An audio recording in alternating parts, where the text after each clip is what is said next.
कैले जा गंगा असननवा हो रामा, कैले जा गंगा असननवा हो रामा, बाबा कधियनवा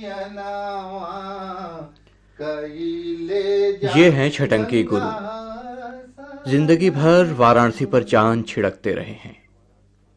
जहां तक वश चलता वाराणसी से बाहर नहीं जाते, या अगर कभी जाना भी पड़ गया तो वहां से भागने के चक्कर में रहते। बिना अंग्रेजी मुहावरा पढ़े ही वो जान गए थे कि यात्रा का मजा घर लौटने में है। इस गर्मी का आलम तो देख ही रहे हैं, ऊपर से बिजली पानी का चक्कर। बनारस वाले बिलबिला उठे, पर छटंकी को इसका पता तक नहीं लगा। रोज पंचगंगा घाट पर दिव्य स्नान, मंदिर भ्रमण और घर लौटकर नीम के पेड़ के नीचे सोना। अभी तक नीम की शाखों में बिजली के पंखे जब अमेरिका तक में नहीं लगे तो वाराणसी की क्या बिसात। मैंने छटंकी की सूझ की दाद दी। नीम के पेड़ से झूलते बिजली के पंखे, क्या आइडिया है। छटंकी चिटके, आखिर के भकुआ कहलेस रे कि नीम पर पंखा लटका। अरे नीम तो खुदे पंखा झले ले। मुस्कियात गदराइल में हरिया मती, हौले हौले हरी बनात का झालर वाला पंखा मालिक। मजा आ जाला नीम के नीचे। हाँ भैया, हम चली। बस याद आ रही है। मैं लाख रोकूं, छटंकी अब रुकने के नहीं। वो बेचैन प्रेमी की तरह एकदम घर भागते हैं, जहां मुस्कुराती नीम पंखा लिए उनकी राह देख रही होगी। पतली गली में दुनिया भर के बच्चे बेमतलब के खेल खेलते होंगे। बीच बीच में रिक्शे वाले आते जाते। घरों के दरवाजे से किसी भी समय कूड़ा बाहर गली में आकर गिरता होगा। शाम को जलने से इनकार करती भट्टियों के कसैले धुएं से गली भरी होगी। पर कुएं की जगत पर नीम की छाया में छटंकी को कोई दुख नहीं है। पूरा मोहल्ला घर जैसा ही तो है, बस लड़कों को पहचानना जरा मुश्किल है। कौन उनका अपना नहीं है, फिर अपने घर में कष्ट कैसा। यह किसी को नहीं पता कि छटंकी क्या कमाते धमाते हैं। कोई जानना भी नहीं चाहता और किसी को जानना चाहिए भी नहीं।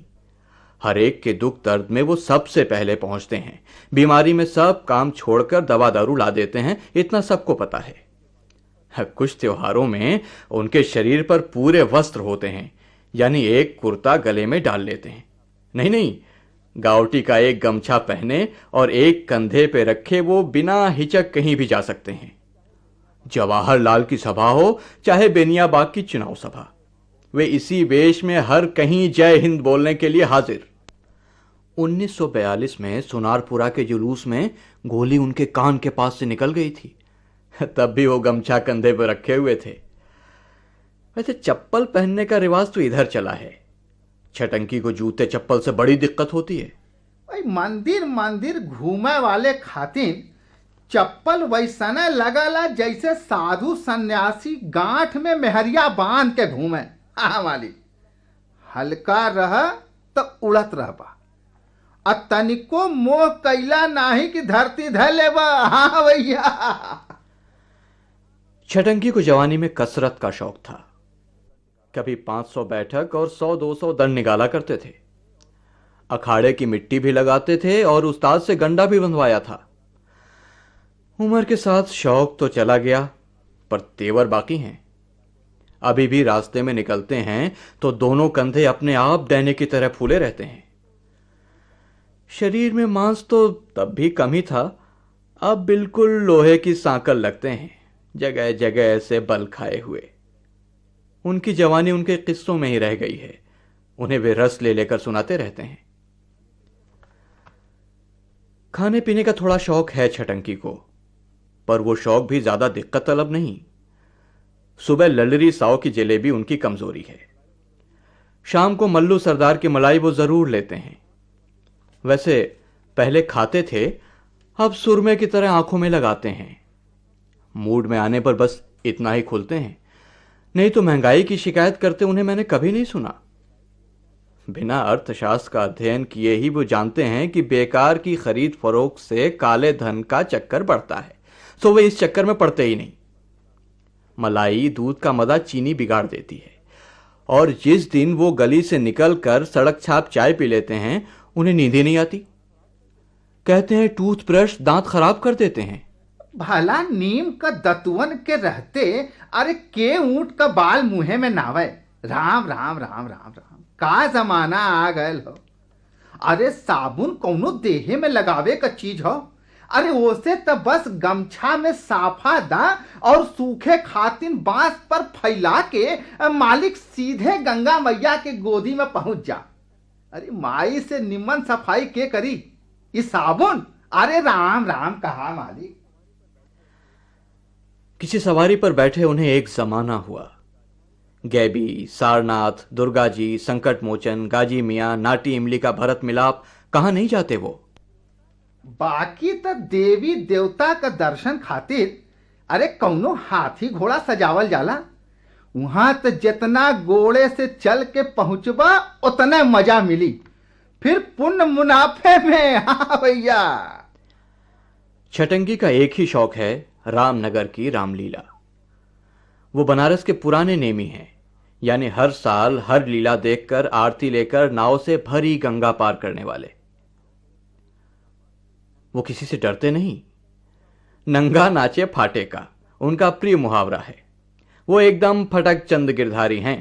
चना चवना गंग जल जो पुरवै करतार, काशी जिन छोड़े कबो विश्वनाथ दरबार।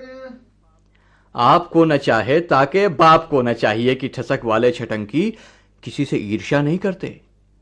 शहर में एक से एक पैसे वाले हैं, पर छटंकी उनसे कहीं दबते नहीं। वो मंदिरों तथा गंगा मैया से सीधे जुड़े हुए उन हजारों लोगों में से हैं जिनकी नजर पर और कोई चढ़ता ही नहीं। वो सपने नहीं देखते और दुनिया भर के लोभ नहीं पालते। न ऊधों का लेना न माधो का देना। तुलसी के हिसाब से काहू की बेटी से बेटा नहीं ब्याहना, न किसी की जात बिगाड़नी है।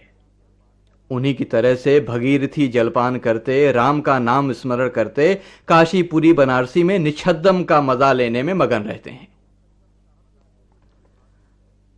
अपने पूर्वजों की भांति छटंकी भी अन्याय की बातों पर बुरी तरह उखड़ जाते हैं। अगर किसी बात से उनका मन बिदक गया तो वो हत्थे से उखड़ जाते हैं।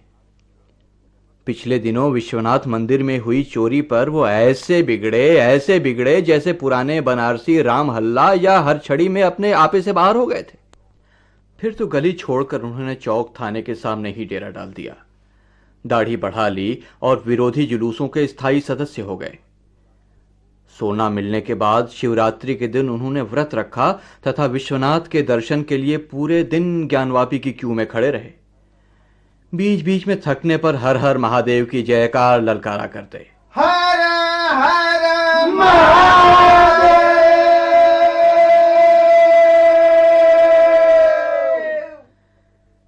दर्शनार्थियों की लाइन में लगे लोगों का दुख सुख सुनते समझते वो इंच इंच आगे बढ़ते रहे, पर इस चाल से उन्हें कोई शिकायत नहीं थी। देवता के दरबार में हड़बड़ी कैसी। उन्हें किसी से मतलब भले ही न हो, पर वाराणसी के चलते फिरते ज्ञानकोश वो जरूर हैं। कहाँ क्या मिलता है, कहाँ क्या नहीं मिलता, कौन सामान कहाँ सस्ता मिलता है, कहाँ दिन दहाड़े लूट होती है, कहाँ दलाल मिलते हैं, कहाँ ठग लगते हैं, ये कोई उनसे पूछे पूरी सूची हाजिर कर देंगे। कौन डॉक्टर दयालु है और किस वैद्य के हाथ में जस है, ये भी वो निधड़क बता देंगे। किस घाट पर कौन पंडा ठीक है और कहाँ तिलक चंदन लगवाया जाए, ये भी वो जानते हैं। गांधी जी कब कब बनारस आए और जवाहरलाल जी ने कब क्या कहा, इसकी पूरी सूचना उनसे ले लीजिए। राजनीति से वो दूर रहते हैं, लेकिन अपनी राय वो रखते हैं। वो अंधे नागरिक नहीं हैं, आंखें खुली रखते हैं और फैसले खूब गुणा भाग करके लेते हैं। उन्होंने वाराणसी से बाहर कम ही दुनिया देखी है, पर देश पर वो जान देते हैं। झगड़ा चाहे जितना करो, पर बंटवारा नहीं होना चाहिए। उनके विचार से देश एक बड़ा परिवार ही तो है। भैया जहां चार ठे गगरा रहीन धन मनाई है जरूर, तो का क्यों पनघट छोड़ दी। अरे जे छोड़ी ते खलिए रह जाई, क्यों दुई कौड़ी कभी ना पूछी। हाँ भैया। कथा वार्ता सुनने में छटंकी को बड़ी रुचि है। जो सुनते हैं अपनी तरह से समझते भी हैं। कजरी दंगलों में रात रात भर रत जगा करते हैं और हफ्तों उसी रस में डूबे रहते हैं। 7 वार और 9 त्योहार वाले इस शहर में वो तन से नहीं, मन से जीते हैं। मन से जीने का इंतजाम काशी जी में खूब है, इसलिए वो थोड़ा खाकर काशी में रहते हैं। इतना सब होते हुए भी देह दरे का दंड तो हर आदमी को भोगना पड़ता है, सो वो भी दंड से बाहर कहां। उनकी स्वनिर्मित सुरक्षा की खोल कभी कभी दरकती है।